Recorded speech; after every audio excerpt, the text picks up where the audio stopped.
And welcome to the channel. Today I'm going to show you how you can send fax message from your POCO X3 GT.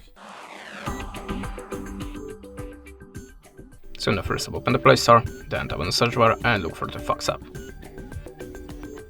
Choose one of them. I'm using the Easy Fax, so we can launch it now. Allow permissions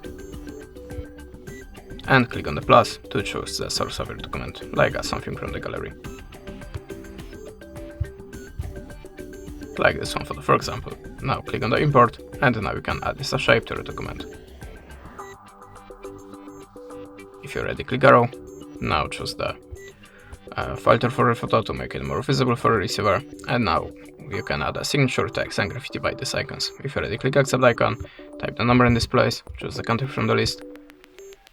If you want to add more documents, maybe from the other source, click on the plus and do it like before. If you want to send documents from this list, get your free credits or just buy it and click on this button. And that's it. Thanks for watching, leave us a subscribe, a comment and goodbye.